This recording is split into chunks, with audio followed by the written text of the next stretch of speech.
Hello guys, welcome to Varad Kulkarni academy. आज हम करने वाले हैं स्टैंडर्ड 9th के मैथ्स 1 सब्जेक्ट का लेसन नंबर 1 और practice set 1.1 sets. Practice set 1.1 के सारे कॉन्सेप्ट्स का एक्सप्लेनेशन और सॉल्वेशन भी इस वीडियो में होगा। ओके, तो चलिए शुरू करते हैं। तो पहले हम देखते हैं what is a set. Set क्या है? तो the collection of well defined objects is called sets. Okay, मतलब तो वेल डिफाइंड मतलब क्या? तो वेल डिफाइंड का मतलब है कि ऐसी चीज़ जिसको हम बयां कर सकते हैं, गिन सकते हैं, ऐसी। यहाँ पे मैंने नीचे अच्छे से एक्सप्लेन करके रखा है, ये देखिए। If there is a collection of feelings और a object which can differ from person to person, it will not come in a set. मतलब अगर ऐसी कोई चीज़ का कलेक्शन हो, जैसे कि फीलिंग्स या फिर कोई और ऑब्जेक्ट जो हर एक पर्सन के लिए अलग होता है, तो वो सेट में नहीं आएगा। फॉर एग्ज़ाम्पल है happy children in the city. तो हैप्पी, हम किसी की खुशी को बयां कर सकते हैं, बता सकते हैं कि वो कितना खुश है? नहीं। डिफाइन कर सकते हैं क्या? नहीं। इसका मतलब तो यही है वेल डिफाइंड, मतलब हम जो डिफाइन कर सकते हैं, बयां कर सकते हैं, उसका कलेक्शन, उसको सेट बोला जाता है। और जो ऐसे नहीं आते वो सेट में नहीं गिने जाते। एक और एग्जांपल है beautiful people in the city. अब हम अगला करते हैं। यहाँ पे है, एक मिनट। हाँ, ये देखिए, व्हाट आर द एलिमेंट्स और मेंबर्स ऑफ अ सेट। अब सेट के एलिमेंट्स या मेंबर्स ये क्या होते हैं? तो the objects use to form a set are called as elements और मेंबर्स ऑफ अ सेट। मतलब जो ऑब्जेक्ट जिससे सेट बनता है उसको एलिमेंट बोला जाता है या मेंबर बोला जाता है। अब the element of a set are written inside a pair of curly brackets and are separated by commas. मतलब जो एलिमेंट्स होते हैं सेट के, या सेट लिखा जाता है कर्ली ब्रैकेट्स में। कर्ली ब्रैकेट्स ऐसे होते हैं, ये कुछ ऐसे। एक मिनट।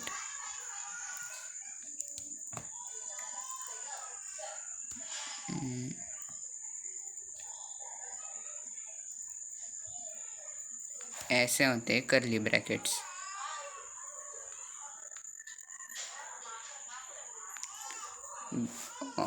और उनको सेपरेट किया जाता है हर एक एलिमेंट को सेट में के कॉमात से। अब the name of a set is always written in capital letters. कोई भी सेट हो उसका नाम कैपिटल लेटर्स में ही लिखा जाएगा। मतलब अगर समझ लीजिए सेट ऑफ नेचुरल नंबर से या सेट ऑफ प्राइम नंबर से, तो नेचुरल नंबर्स के सेट का हम लिख देते एन, तो कैपिटल एन से ही वो उसका नाम डिनोट होगा। हम प्राइम नंबर्स के सेट का नाम ए दे देते हैं, कुछ ऐसे। अभी अगला, यहाँ पे एग्जांपल दे के रखा है मैंने एक सेट का ए इज इक्वल टू AEIOU। ये सारे इंग्लिश के अल्फ़ाबेट्स में के वॉवेल्स हैं, AEIOU। ये देखिए, here A is the name of the set and AEIOU are elements of the set. मतलब यहाँ पे ए जो है वो इस सेट का नाम है, ये पूरे सेट का नाम ए है, और AEIOU जो है वो इसके एलिमेंट्स हैं। अब एलिमेंट्स या मेंबर्स है। अब ये देखिए, here A is the element of set ए। इसमें जो ए है वो ए का एलिमेंट है, ये हमें पता है अभी। अब वो इसको सिंबॉलिकली कैसे लिखते हैं? ये देखिए, इसको सिंबॉलिकली ऐसे लिखते, ए इज द, एक मिनट,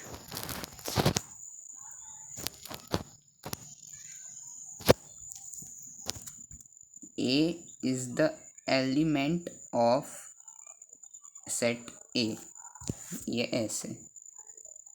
अब यहाँ इसमें ई भी सेट ए का एलिमेंट है, आई भी सेट ए का एलिमेंट है, सबको ऐसे ही लिखते हैं। और ये जो साइन है इसका नाम है बिलोंग्स टू। इसको ऐसे बोलते हैं, इसको ऐसे भी पढ़ सकते हैं, I belongs to set A, I is the element of set A. ऐसे इसको दो तरीके से पढ़ते हैं। अब आपको जो इजी लगे आप वैसे पढ़िए। ये देखिए, अब इसमें ए ई आई ओ यू ये तो है। अब इसमें बी या सी, ये इस ए सेट के एलिमेंट्स नहीं है। अब जो एलिमेंट्स नहीं है तो उनको कैसे लिखें, तो वो अब देखते हैं।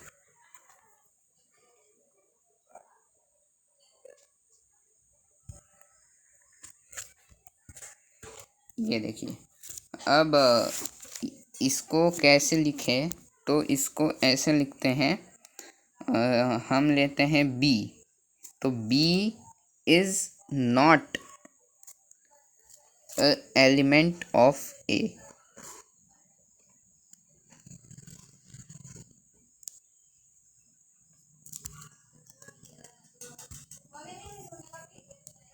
B is not an element of A.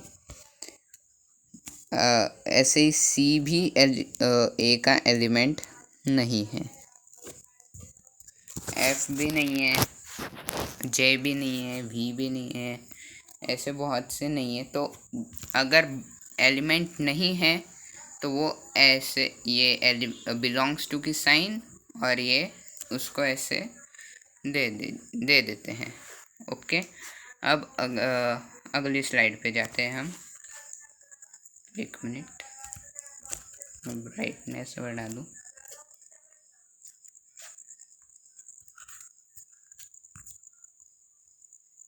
Yes,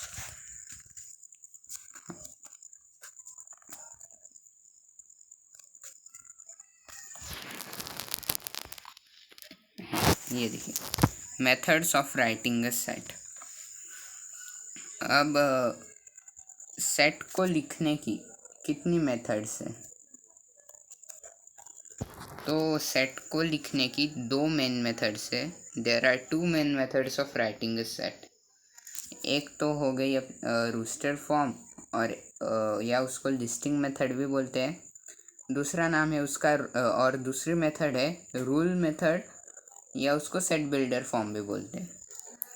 तो अब इनके बारे में डिटेल में जानते हैं। ये देखिए, ये है रूस्टर फॉर्म मेथड। तो ये देखिए, in this method all the elements of the set are written in curly brackets and are separated by commas. ये वही है जो हमने पहले सीखा, सारे एलिमेंट्स कर्ली ब्रैकेट्स में लिखे जाते हैं और कॉमा से सेपरेट किए जाते हैं। हाँ, पर इसमें एक है कि जो ऑर्डर ऑफ एलिमेंट्स है, जो एलिमेंट्स की ऑर्डर है वो इम्पॉर्टेंट नहीं है, पर ये नेसेसरी है कि हम सारे एलिमेंट्स लिखें। ये देखिए, मैं एग्जांपल के साथ समझाता हूँ। ये अपना वॉवेल्स वाला एग्जांपल देख लेते हैं। ये देखिए, अब इसको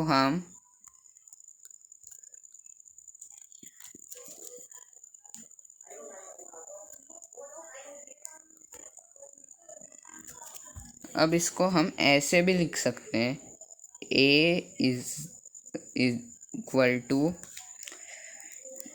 ई ओ यू आई ए,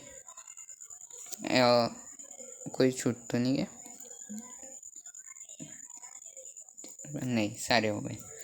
इसको हम ऐसे भी लिख सकते हैं, A is equal to O I E U A. इसकी ऑर्डर नेसेसरी नहीं है, पर ये नेसेसरी है कि हम सारे के सारे एलिमेंट्स लिखें। ठीक है, अब अगला, इसके एग्जाम्पल्स मैंने कुछ देखे रखे हैं यहाँ पे। n is equal to 1 2 3 4 and so on. ठीक है, तो ये n यहाँ पे डिनोट कर रहा है नेचुरल नंबर्स, और नेचुरल नंबर्स होते हैं 1 2 3 4 5 6 7 8 एंड सो ऑन इन्फिनिटी तक।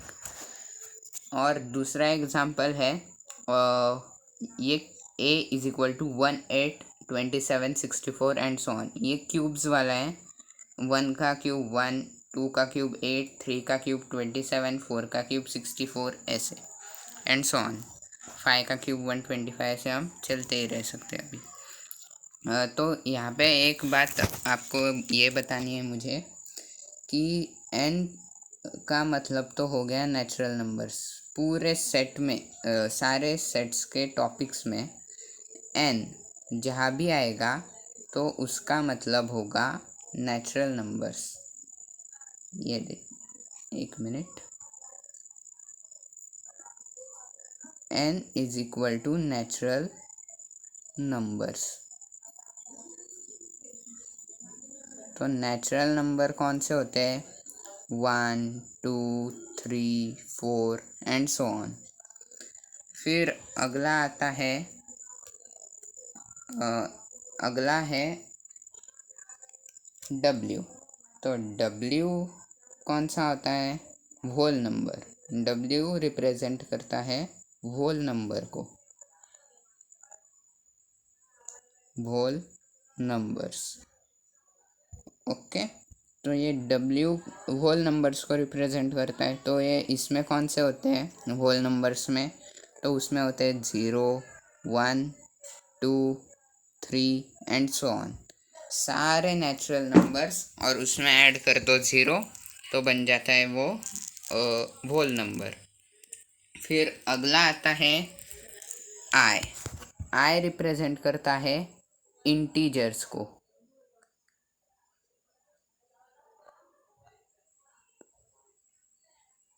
इंटीजर्स तो सारे निगेटिव नंबर्स,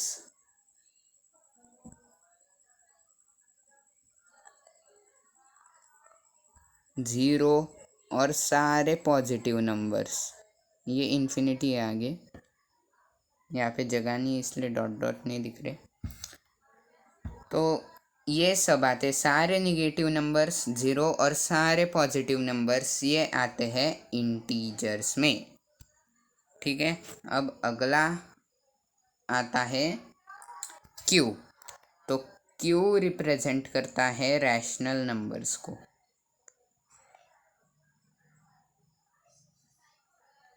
रैशनल नंबर्स तो ये कौन से होते हैं? तो ये होते हैं P/Q के फॉर्म वाले, मतलब जो न्यूमरेटर डिनोमिनेटर वाले होते हैं ना, वही। फॉर एग्जांपल है 1/2, 1/3, 1/4, एक्सेट्रा एक्सेट्रा।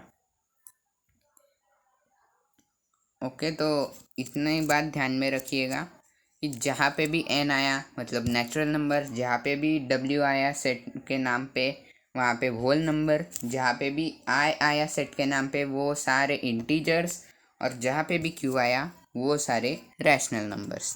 ठीक है, अब आगे, अब अगला है रूल मेथड या सेट बिल्डर फॉर्म। तो इसमें क्या होता है? In this method, we do not write the list of the elements, but we write general element using variable followed by a vertical line or colon and write the property of variable। मतलब इस method में हम पूरी की पूरी list नहीं लिखते elements की। जैसे यहाँ पे एक मिनट, जैसे यहाँ पे हमने 1 2 3 4 5 6 7 8 ऐसे इन्फिनिटी तक ये पूरी की पूरी लिस्ट लिख दी, 1 8 27 64 ये पूरी लिस्ट लिख दी। ऐसे हम इसमें रूल मेथड में नहीं लिखते।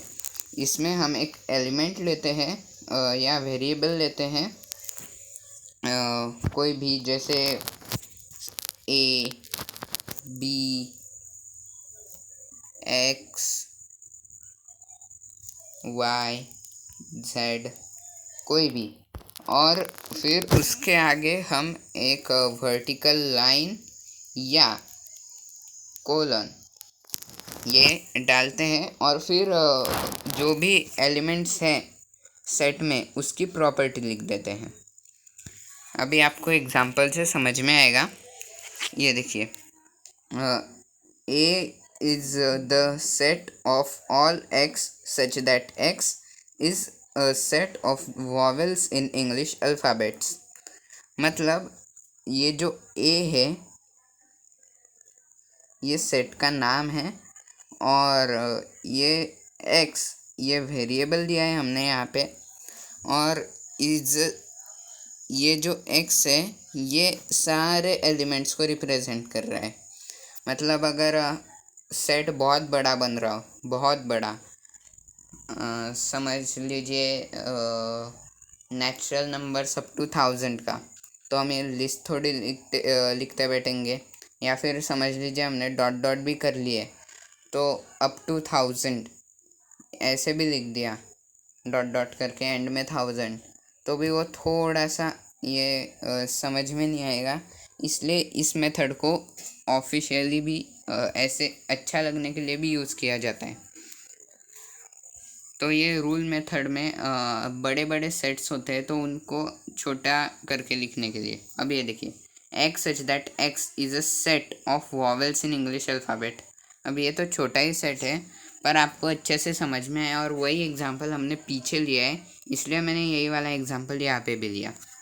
तो एक्स जो है वो एक सेट है इंग्लिश अल्फ़ाबेट्स के अंदर के वॉवेल्स का ये, और इसको ऐसे पढ़ा जाता है, set A is the set of all x such that x is a set of vowels in English alphabets। Okay, अब आगे, अरे हाँ, तो मैं इसके एक एग्जांपल्स भी आपको कुछ देता हूँ यहाँ पे, जिससे आपको अच्छे से समझ में भी आएगा। ये देखिए, अब यहाँ पे हम करते हैं ए ही नाम लेते हैं हम सेट का। A इज इक्वल टू, हम लेंगे x such that x and x, एक मिनट,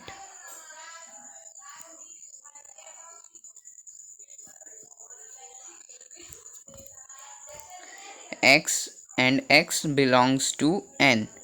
तो यहाँ पे मैंने क्या कहा था, n जहाँ पे भी आया वो बन गया नेचुरल नंबर।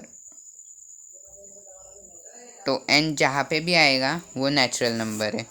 तो सिंपल सी बात है यहाँ पे कि x नेचुरल नंबर है, ये यहाँ पे क्लियर हो गया। अभी अगली प्रॉपर्टी यहाँ पे क्या देखे रखी है, that x is greater than 1 but smaller than 10, और यहाँ पे ख़त्म हो गए। मतलब x जो है वो 1 से बड़ा है। x यहाँ पे पूरी एक प्रॉपर्टी है, x एक नेचुरल नंबर है जो कि 1 से बड़ा है, पर यहाँ पे 10 से छोटा है। ओके,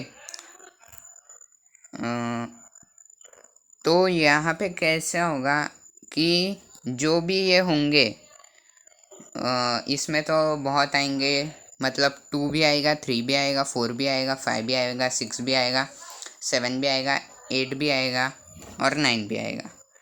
तो इतने सारे ये लिखने से अच्छा ये सिंपल सा एक छोटा सा कर दिया है कि x से भाई वो नेचुरल नंबर है, और 1 से बड़ा है पर 10 से छोटा है। हो गया, ख़त्म, सिंपल। तो मैं इसका रूस्टर फॉर्म भी आपको लिख के बताता हूँ, मतलब आपको ये समझने में इजी जाएगा। एक मिनट, मैं कलर चेंज कर लूँ ज़रा। ओके, तो इसका रूस्टर फॉर्म आएगा A is equal to x such that x,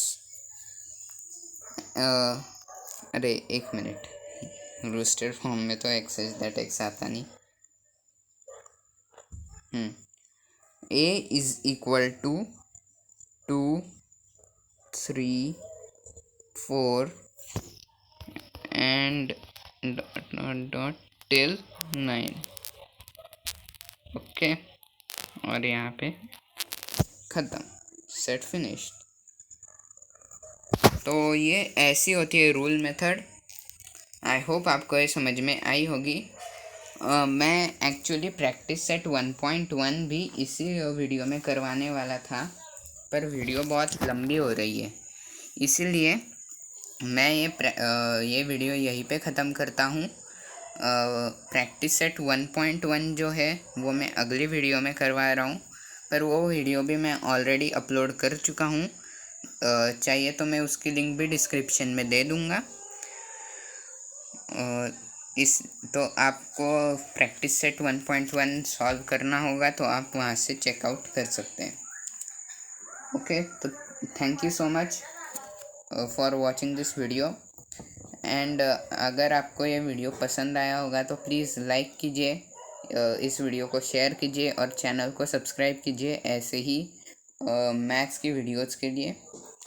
मैं मैथ्स 2 का भी इसका प्रैक्टिस सेट 1.1 ख़त्म होने के बाद मैं मैथ्स 2 का प्रैक्टिस सेट 1.1 अपलोड करूँगा, और उसके बाद मैथ्स 1 का प्रैक्टिस सेट 1.2, फिर मैथ्स 2 का प्रैक्टिस सेट 1.2, ऐसे ही हम चालू रखेंगे। ओके, तो thank you so much guys for watching this video।